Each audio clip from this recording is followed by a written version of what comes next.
د اسلامي شعائر توهین د اسلامي شعائر توهین دا زموږ یو غوښتنه هم ده. تاسې به دا خبرې اورئ چې په ځینې رسنیو کې د لنګوټې توهین سوی دی، په ځینې رسنیو کې د ږیرې توهین سوی دی، د حجاب توهین سوی دی. دا مسائل واورئ. خبره د شروع درته کوم چې علما مکلفه دي خپل غاړې خلاصې کړي. بس دا معمولی خبره نه ده. مسله واورئ. د نبی کریم علیه السلام سنت حجاب چش دی؟ دا پوړنې دي که نه دي؟ دا پوړنې زموږ کلتور عنعنه نه ده. یوازې پر کلتور خوا مه بدلوئ. موږ ته هغه کلتور محبوب دی چې اسلام را کړی. کلتور خو د جاهلیت د زمانې خلکو هم درلودي، لوڼې ژوندۍ ښخولې. دا کم کلتور؟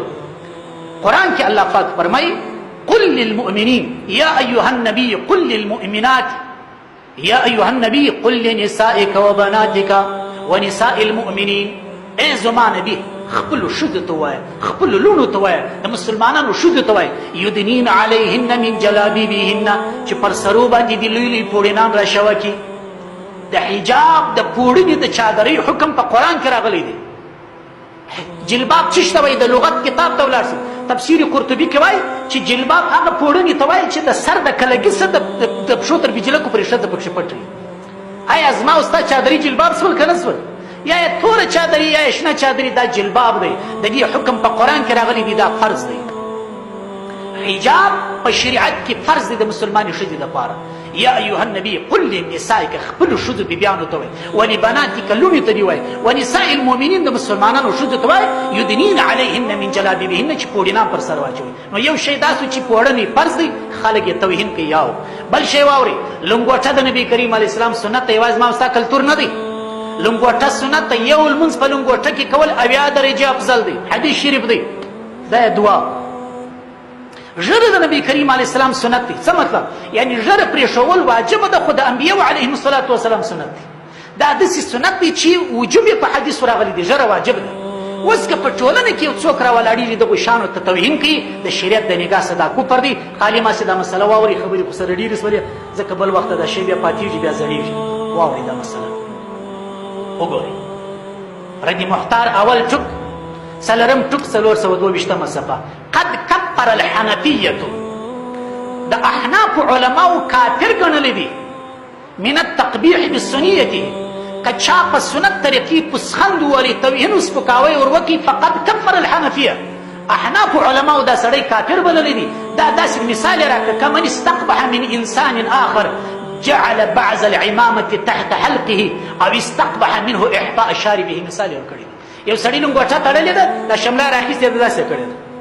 که په خوا زموږ ته سپین ږیرو لنګوټې وې که نه، لاړې لنګوټې ختمې شولې. یو چا لنګوټه تړلې ده، خو دا شمله یې په غاړې کې اچولې. یو چا پسخند پورې چې دا څه کې اوه دته وګوره پسخند یې پوولي. یو چا بریتونه کوچني کړي وو پر سنت طریقه، بل چا پسخند پورې چې تبلیغی دی، د مستو خوله ده، پلانکی دی. نقل کفر نه باشد. که چا د سنت طریقې توهین وکړي فقد کفر الحنفیه. احناف علماو دا سړی کافر ګڼلی. واورئ دا شی. بله مسله یې لیکلې ده واذا قال لرجل صالح، یو ښه سړی دی، هم شکري په کلي کې دی، یو چا وایي ول دیداري وایي نیزد من چنانست که دیداري خوږ.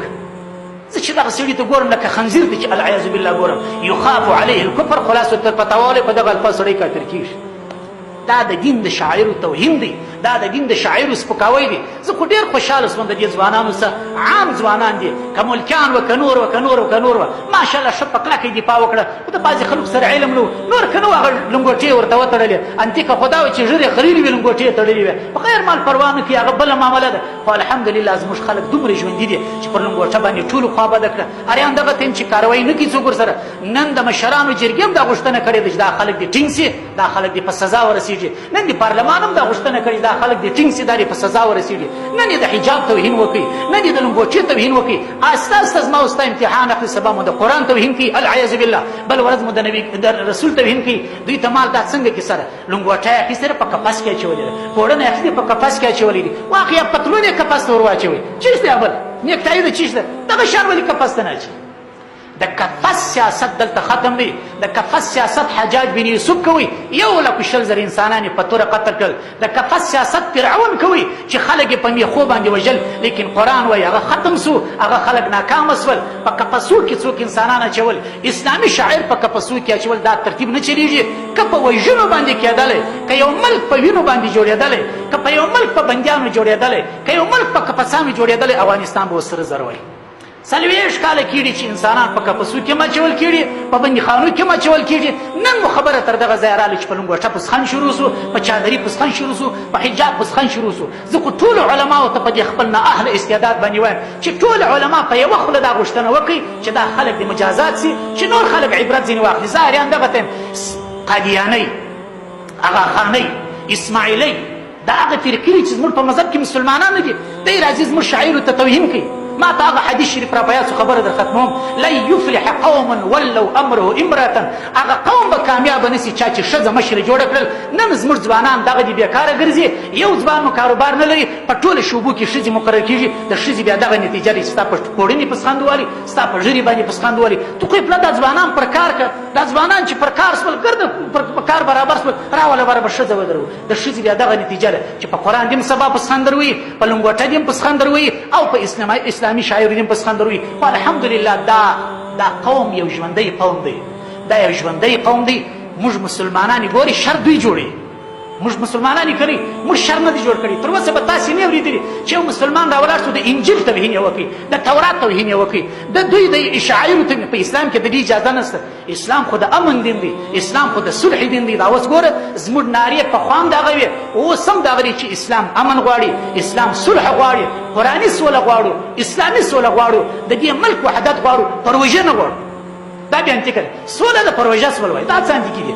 پروژه نه غواړي. د ځان سره مې سوچ کوي چې دا د سولې نارې زم ډېرې وم، داسې نه چې ما ته د $1 مقرر څه معلومه ده؟